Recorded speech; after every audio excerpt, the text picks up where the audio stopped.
4 महीने के पहले मेरी पत्नी जो मेरे साथ सेवकाई में संलग्न थी, प्रभु में सो गई है और सागर में हम लोगों ने उनका अंतिम संस्कार किया सागरीय चर्च के माध्यम से। उनको कोरोना हो गया था और हम सब चार लोग थे, 4 लोग कोरोना पॉजिटिव थे। पर परमेश्वर का हम धन्यवाद करते हैं, हम 3 लोगों को प्रभु ने बचाया। बहुत ही दयनीय कंडीशन थी हमारी, उसके बावजूद भी परमेश्वर का अनुग्रह आप सबकी प्रार्थनाओं के द्वारा मतलब हुआ और हम लोग आज सुरक्षित हैं। मैं, मेरे बेटा, मेरी बेटी, मेरी पत्नी के ऑक्सीजन बहुत कम हो गया था शरीर में, उनको लगभग 35 ऑक्सीजन आ गई थी। और जब हम लेके उनको दौड़ रहे थे अस्पताल, कोई अस्पताल में जा रहे थे, डॉक्टर लोग बोल रहे थे कि तो पॉसिबल नहीं है भैया, 35 जिसका ऑक्सीजन उनको तो बचना मुश्किल ही है। और बहुत लोगों ने, बहुत सागर के सारे लोगों ने प्रार्थनाएं की और भी मेरे मित्र लोगों ने, जहाँ पर मेरे दोस्त लोग थे, परिचित लोग थे, सब लोगों ने प्रार्थना की, लेकिन लोगों की इच्छा शायद नहीं थी कि और साथ दे मेरा। पर आप सबों को उस बातों के लिए भी मैं बहुत धन्यवाद करता हूँ। चलिए आज के वचन से हम कुछ बातों को सीखेंगे जो हमें मिलता है मरकुस रचित सुसमाचार और उसका 7वां अध्याय, उसके 21 वचन से लेके 37वें वचन तक, जिसको यहाँ से अभी पढ़ा गया है। और यहाँ पर मुझे इस महीने के पूरा क्या बोले अगस्त माह का उपदेश रोटा ऐसा पास्टर साहब के द्वारा दिया गया था।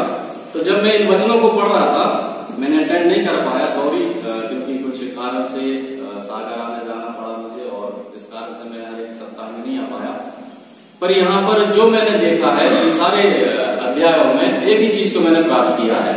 ये जो माह चल रहा है, ये अगस्त का जो महीना है, इसमें इन वचनों के माध्यम से मैंने एक चीज को जो कोट किया है वो है दया, है ना। किसी भी आप विषय को पढ़ेंगे वहां पर, किसी भी संदेश को पढ़ेंगे वहां पर, तो वहां पर क्या दिखाया गया है? दया, है ना। पहला जो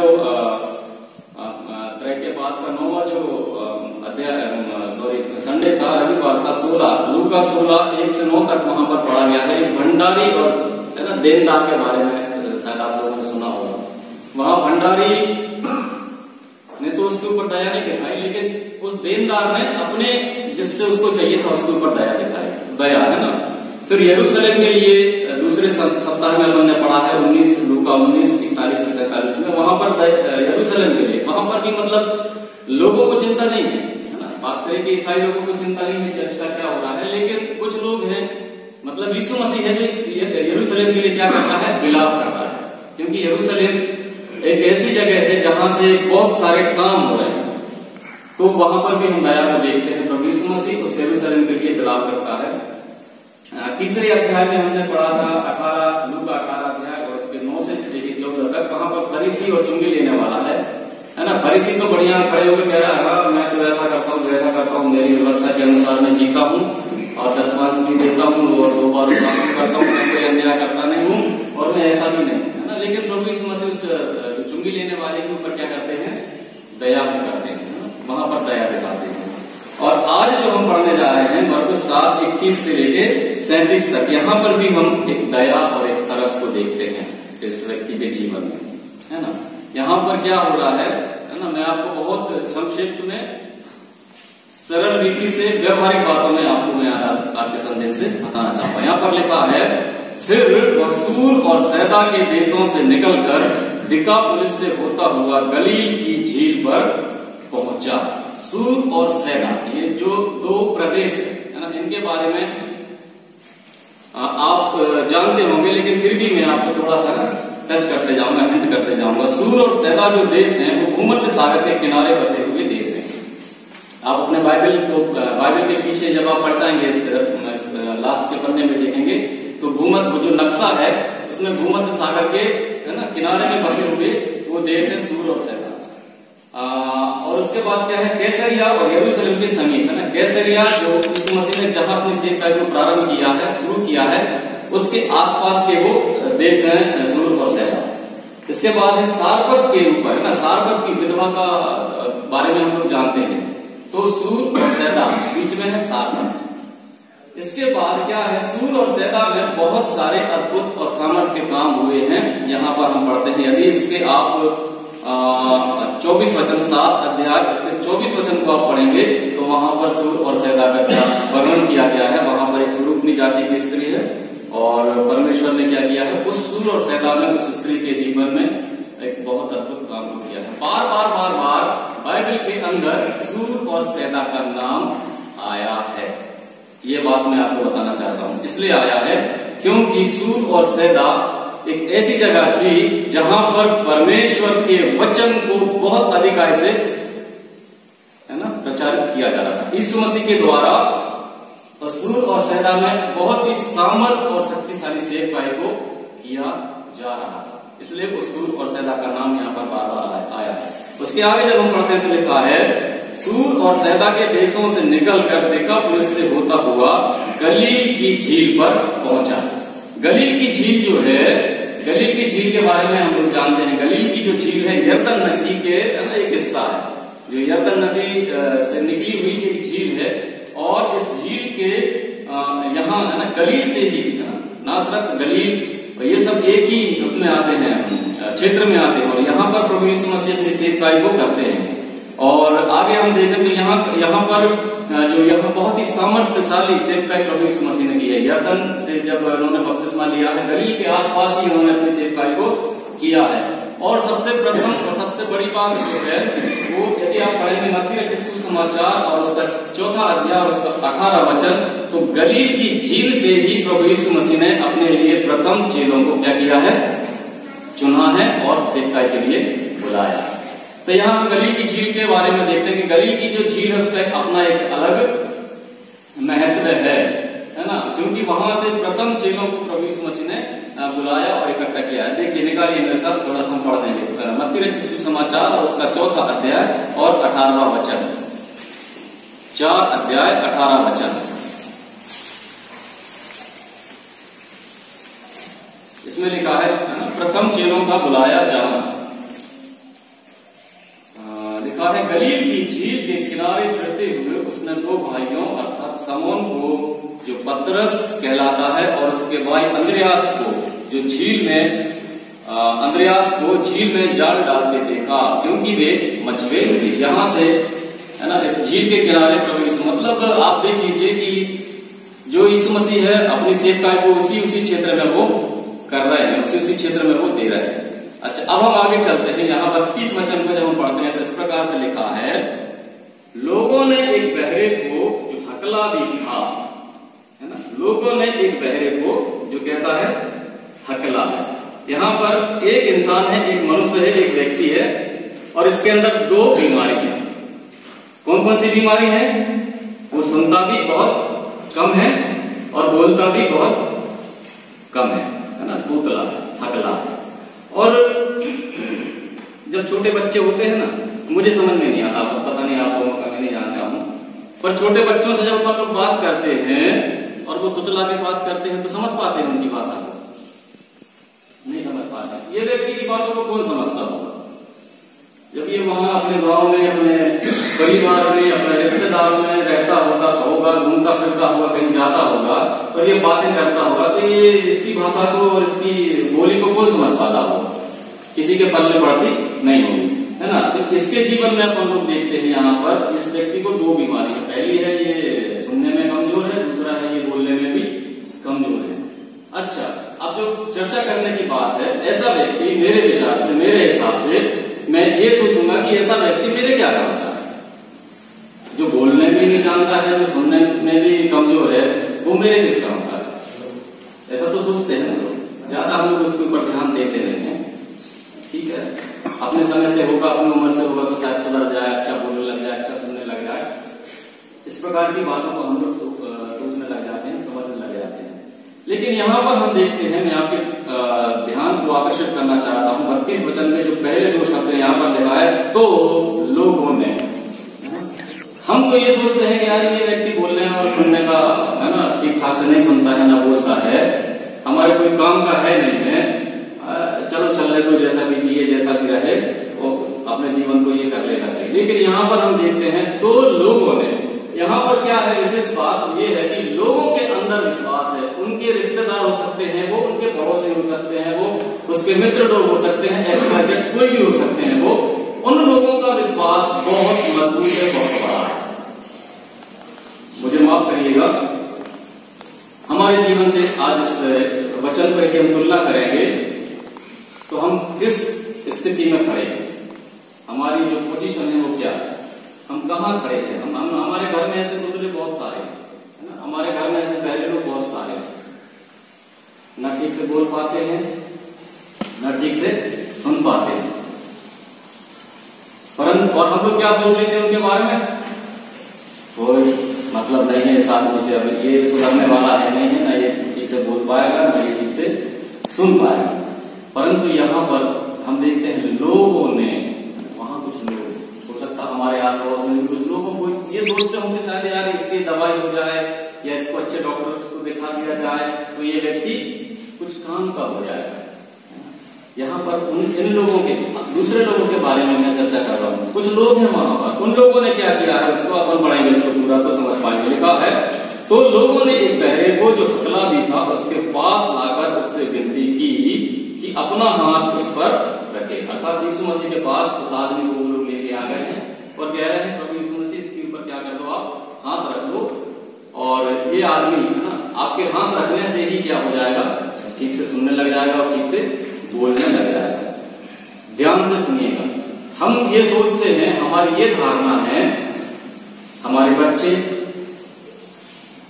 हमारे घर के लोग बहरे और गूंगों के समान रह गए, हमारे लिए कोई काम की नहीं। लेकिन यहाँ पर हम देखते हैं कुछ लोगों ने क्या किया है, यीशु मसीह के पास उसको लेके गए। यदि ऐसा हम भी उस व्यक्ति को यीशु मसीह के पास लेके चले जाएंगे तो वो व्यक्ति क्या करने लग जाएंगे, हमारे घर के जो उपद्रवी लोग हैं, हमारे घर के जो ना सुनने ना बोलने वाले लोग हैं। यहाँ 37 वचन को जब आप पढ़ेंगे तो बहुत अच्छे से लिखा होगा। 37 वचन में क्या लिखा है ना, उसने जो कुछ किया, नीचे की लाइनों को पढ़ता हूं मैं, उसने जो कुछ किया सब अच्छा किया और बहरों को सुनने की और गूंगों को बोलने की शक्ति देता है। तो आज आवश्यकता है, आज जरूरत क्या है, हमें हमारे परिवार, हमें हमारे बाल बच्चे, हमें हमारे रिश्तेदार, तमाम लोगों को प्रभु के पास लेके आना है। जैसे इन लोगों ने क्या किया है, अपने विश्वास को प्रकट किया और प्रभु के पास उस व्यक्ति को लेके गए और प्रभु ने उस व्यक्ति को क्या किया है, बोलने की शक्ति और सुनने की शक्ति प्रदान कर दी। हम लोग सोचते हैं क्या जरूरत है, किसके पास समय है, कौन लेके जाएगा वहां, कैसे हो, बहुत सारा समय कैसे बर्बाद करेंगे, इसकी जो बोलता है सुनाई समझ तो आती नहीं है। पास्टर के पास भी लेके जाएंगे, ये क्या क्या बोलेगा उनको भी समझ नहीं आएगी और ये सुनेगा भी नहीं पास्टर की बात, क्योंकि सुनने में कैसा है, कमजोर। लेकिन देखिए वो व्यक्ति क्या कर रहा है, उस व्यक्ति को उठा के यीशु मसीह के पास ले गए, क्योंकि वो जानते थे यीशु मसीह इस व्यक्ति को क्या कर सकते हैं, अच्छा कर सकते हैं। क्योंकि ये काम जो हो रहा है, मैंने पहले बताया, सूर और सैदा के आसपास हो रहा है, गलील के झील के आसपास हो रहा है और वहां के लोगों का विश्वास जो है ना बहुत ही प्रभु के ऊपर बढ़ते जा रहा है। प्रभु के बारे में बहुत सुन रहे हैं, गहराई से सुन रहे हैं लोग, और इसलिए उन लोगों ने सोचा कि यार ये इनके घर के लोगों के तो काम का है नहीं है ना, रिश्तेदारों के काम का तो है नहीं है, चलो ये किसके काम का है, ये इंसान प्रभु के काम का। आप 36 वचन को पढ़िएगा, है ना, उनने क्या किया, उस आदमी को उठा के ले जाके प्रभु के हाथों में सौंप दिया। और 36 वचन क्या कहता है, 36 वचन, ठीक है, 36 वचन क्या कह रहा है, इस प्रकार लिखा है, तब उसने उन्हें चिताया कि किसी से ना कहना, है ना, किसी उस आदमी को बोल दिया कि भैया तुम ठीक हो गए, तुम्हें सुनाई देने लगा, यीशु मसीह ने तुम्हें क्या कर दिया, अच्छा कर दिया, तुम अच्छे से बोल पाओगे, तुम अच्छे से सुन पाओगे, लेकिन इस बात को तुम क्या नहीं करना, किसी से नहीं कहना। लेकिन क्या किया उस आदमी ने, मेरी बाइबल में इस प्रकार लिखा है, मालूम नहीं है ना क्या लिखा है, चिताया कि किसी से ना कहना, परंतु उसने उन्हें चिताया, उतना ही वे क्या करने लगे, प्रचार करने लगे। जितना उनको उन लोगों ने चिताया था कि ऐसा करके, बोल के और इशारों से, जैसे भी तरीके से उसको बताया होगा, उसने सुन लिया उनकी बातों को। लेकिन क्या किया उसने, चुप नहीं रहा, है ना, शांत नहीं रहा, उसने जाके लोगों को प्रभु यीशु मसीह के बारे में और जो कुछ उसके जीवन में घटना घटी, जो कुछ भी उसके जीवन में सामर्थ्य के काम हुए, उसको बोलने की शक्ति सामर्थ्य मिली, उसको सुनने की क्षमता मिली, उसको जाकर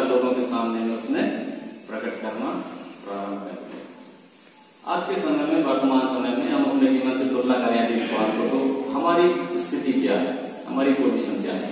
हम तो ये चाहते सारा सब कुछ हमारे जीवन में हो जाए, लेकिन हमारे द्वारा किसी के पास उस बात को हम बताएं ना, हमारे द्वारा कोई भी लोग आशीषित होने ना पाए, कोई भी लोग हमारे द्वारा यीशु मसीह के बारे में जानने ना पाए, कोई भी व्यक्ति हमारे द्वारा यीशु मसीह के नाम से चंगा ना हो जाए, कोई भी व्यक्ति हमारे द्वारा यीशु मसीह के नाम से दुष्ट आत्मा से छुटकारा ना पाए। थोड़ा सा मैं बताना चाहता हूँ, 25 साल के इस सेवा के अंतराल में प्रभु ने हम लोगों को बहुत इस्तेमाल किया। मालूम नहीं है आप लोगों की दृष्टिकोण मेरे प्रति क्या है ना, प्रभु मुझे माफ करे, लेकिन 25 साल के इस सेवा के अंतराल में बहुत छोटी और बड़ी कलीसियाओं की स्थापना हम लोगों ने की। मसीही लोगों के बीच में हम लोगों हमारे मिशन और हम लोग काम नहीं करते हैं, हालांकि टोटल अन्य जाति लोगों के बीच में, टोटल ऐसे लोगों के बीच में जो शुरू से है ना, जैसे हम लोग शुरू से, यदि हमसे कोई पूछे आप किस बैकग्राउंड से आते हैं, हम कहेंगे हम शुरू से ईसाई, हम शुरू से मसीही, वैसे ही जो है ना उस दशा में दबे और कुचले हुए हैं, जिनसे मूर्ति पूजा को छोड़ने के लिए कहना और उनसे ये कहना कि आप अपने घर से इस मूर्ति को हटा दो या इस फोटो को हटा दो, बहुत मुश्किल है। ऐसे लोगों के बीच में हम लोगों ने काम किया और कई जगह में काम किया और कई कलीसियाओं को स्थापित किया। और इसके पहले जब हम स्टेशन पधरिया थे, लगभग 6 साल होना लगे, वहां के लोगों का और हम लोगों का जो प्रेम और व्यवहार ऐसा था कि हमको कोई भी मीटिंग अरेंज करना है तो किसी को कहने की जरूरत नहीं होती। जिस कॉलोनी में हम रहते थे 100, 150, 200 महिलाएं तो ऐसे इकट्ठी हो जाती थी कि देखने वाले आश्चर्यचकित होते थे। एक बार हमने एक मीटिंग की, सब लोग जानते हैं ना, जॉय में जो पुणे में रहते थे, उनको हमने बुलाया था ना, वो इतना डर रहे थे कि यानी कैसे आप करते हो यार, आप सड़क में रहते हो और कैसे आप लोग ऐसा कर लेते हो। तो मैंने उनसे एक ही बात कही, मैंने कहा भैया देखिए आप मुझसे उम्र में, मुझसे अनुभव में बहुत बड़े है ना, लेकिन क्षमा करना मुझे, आप विश्वास में मुझसे कम हुए। क्या बात कर रहा? अरे मैंने बोला मैं जिस ईश्वर के ऊपर विश्वास करता हूं ना, वो क्या से क्या करने की शक्ति रखता है, क्या से क्या करने की क्षमता रखता है। ये इतने लोगों को हमने नहीं बुलाया है ना, लेकिन ये लोग जो आए हैं, हमारे व्यवहार, हमारे प्रेम, हमारे आपसी संबंध को देखकर ये लोग यहाँ पर आ गए। आपको जिस विषय पे इनसे बात करना है, आप उस विषय पर बात कर सकते हैं, है ना। इवन वहां के नगर पार्षद, नगर पालिका अध्यक्ष, सारे लोगों से हमारे ऐसे संबंध थे कि हमें किसी भी रीति की कोई चिंता करने की कोई आवश्यकता नहीं थी कभी भी। कितना बड़ा भी हम लोग प्रोग्राम कर लें, कोई भी कार्यक्रम कर लें, हमारे नगर पालिका अध्यक्ष को इन्फॉर्म करने से वो उनके 3 लोगों को भेजते थे, झाड़ू लगाएंगे, पानी डालेंगे और बढ़िया चूना से चौकोर बना के चले जाएंगे। 4 पुलिस वाले आ जाएंगे, वहां बैठ जाएंगे, ईसाई लोग प्रोग्राम कर रहे हैं। और वो कहते थे हमारे नगर में यदि ऐसे लोग बस जाए, हमारे नगर में यदि ऐसे लोग आ जाए तो हमारे नगर में क्या हो जाएगी, बहुत सारी उन्नति हो जाएगी। मेरे प्रियो, यहाँ पर मैं बताना चाहता हूँ आपको, जिन लोगों के बीच में हम लोग रहते हैं वो लोग हमें यीशु मसीह के पास ना लेके जाए, लेकिन हम उन लोगों को यीशु मसीह के पास लेकर आए। यहाँ पर आप देख लीजिए 32 वचन में लिखा है, कुछ लोग उस व्यक्ति को यीशु मसीह के पास ले गए, लेकिन हमसे उल्टा हुआ।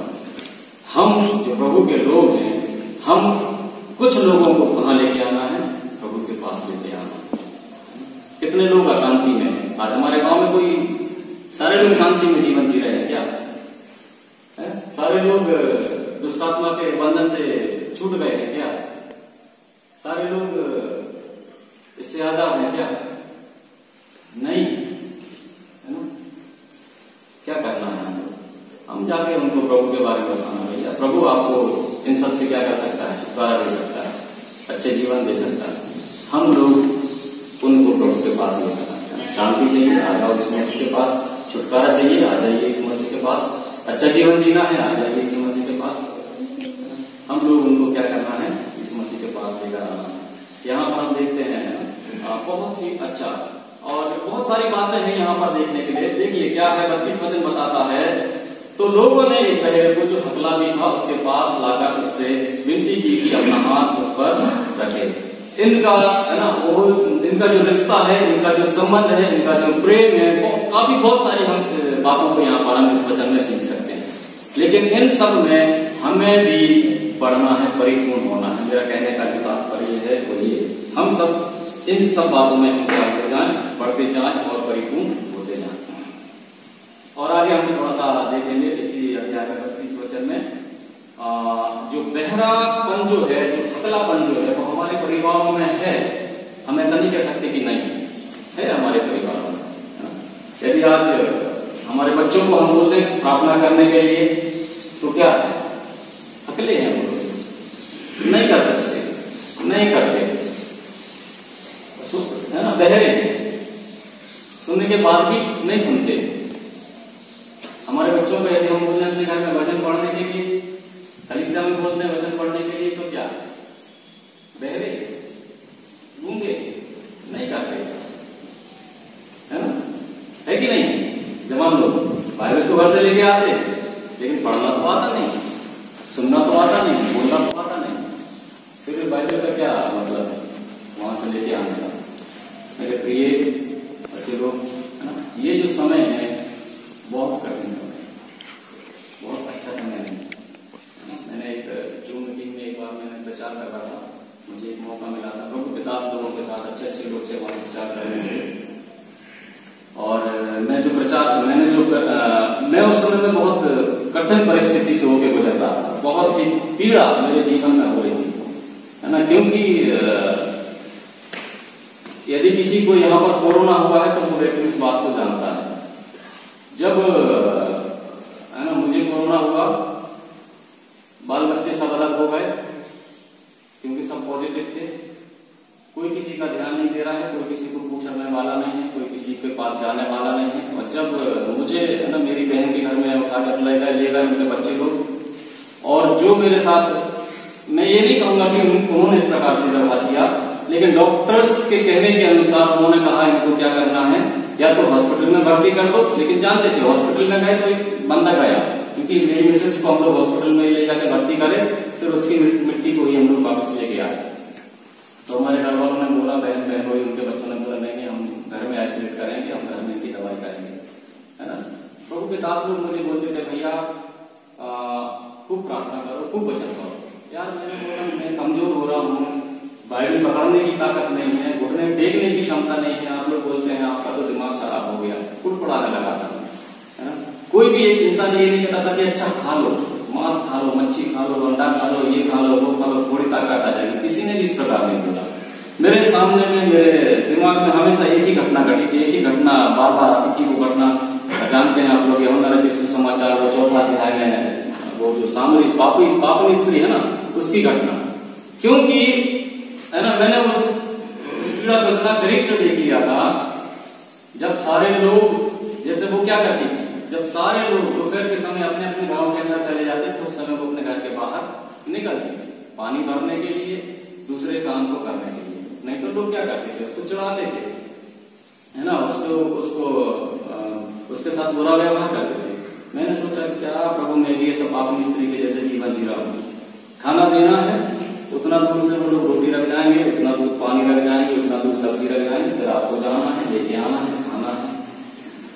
जब सारे लोग घर के अंदर रहेंगे उस समय आपको जाके नहाना है, जब सारे लोग घर के अंदर रहेंगे उस समय में आपको टॉयलेट, बाथरूम, जो भी काम है उसी समय में आपको निकलना है। और जब यदि उनके काम धाम होते रहेंगे तब तक आपको पकड़ रहना है अपने कमरे के अंदर, अपने दरवाजे को बंद करके। मैं बार बार इसी विषय को मैं पढ़ता रहता था, कैसा जीवन वो स्त्री का था, है ना, कैसे वो उस समय में उस परिस्थिति में जीवन को जी रही थी। हो सकता है प्रभु ने मुझे इसलिए कोरोना दिया कि मैं बहुत सारी बातों को सीख जाऊं। और जब प्रभु के लोगों ने मुझसे निवेदन किया कि एक जूम में हम लोग एक मीटिंग करना चाहते हैं, आप उसमें जुड़ जाइए और हमारे लिए प्रभु के वचन को सुनाइए, मैंने 2 कुरिन्थियों उसके 6वें अध्याय को निकाला और उसके पहले वचन से मैंने उनको उन दिनों में जो परिस्थितियां थी उन दिनों में मैंने उनको बताया। और इसमें इस प्रकार से लिखा है, हम जो परमेश्वर के सहकर्मी हैं यह भी समझाते हैं कि उसका अनुग्रह जो तुम पर हुआ है उसे व्यर्थ ना जाने। हम जो परमेश्वर के सहकर्मी हैं यह भी समझाते हैं कि उसका अनुग्रह जो तुम पर हुआ है उसे व्यर्थ ना जाने दो। मेरे प्रिय लोगों, हम नहीं जानते प्रभु किस दिन आ जाए, किस घड़ी आ जाए, किस समय आ जाए, लेकिन बाइबल यह बताती है हम पर जो उसका अनुग्रह हुआ है उसे हम व्यर्थ ना जाने। यदि उस अनुग्रह को हमने व्यर्थ में गवा दिया तो फिर है ना, कोई भी ताकत नहीं है जो हमें नरक की आग से खींच कर लाकर स्वर्ग के आनंद तक पहुंचा सके, कोई ताकत नहीं। यहाँ पर परमेश्वर मैं नहीं कहता, परमेश्वर का वचन कहता है उसका अनुग्रह जो तुम पर हुआ है उसे व्यर्थ ना जाने दो। इसका मतलब है इन दिनों में हमें ज्यादा से ज्यादा वचन, ज्यादा से ज्यादा प्रार्थना, ज्यादा से ज्यादा संगति, ज्यादा से ज्यादा आत्मिक ज्ञान वर्तमान में भरने और बढ़ने की आवश्यकता है। जो जवान जो बच्चे हैं बहुत अच्छा लगा, मैं लगभग 1 महीने से यहाँ पर हूँ, मैंने देखा था यहाँ देवीकरण को पढ़ा गया, देवीकरण में बहुत सारे बच्चों ने भाग लिया, बहुत सारे है ना। जब तक बाइबल नहीं मिली पास्टर हमेशा बोलते रहा बाइबल लेने के लिए ही चर्च नहीं आना, है ना, उसके बाद भी आना। लगभग कितने बच्चे थे उस समय? 16, है ना, 16 लोगों ने लिया था। आज कितने बच्चे हैं उसमें से? 1 2 3 4 5 6 7, है ना, 7 या 8, है ना, 1 2 3 4 5 6, कितने? 6। देखो आधे भी नहीं, बाइबल देखिए भैया, आधे रह जाएंगे और आधे कहाँ चले जाएंगे, हैं? लिखा है ना बाइबल में 10 कुमारियां थी, 10 में से 5 कहाँ घुस गई प्रभु के साथ अंदर आनंद करने चली गई, बाकी की 5 कहाँ रह गए? दरवाजे के बाहर रह गए। बाइबल मैं नहीं कह रहा हूँ, बाइबल तो कहती है आधे हटिया पे 2 लोग सोते रहेंगे, खेत में 2 लोग काम करते रहेंगे, एक कहाँ चला जाएगा? सर ऊपर, एक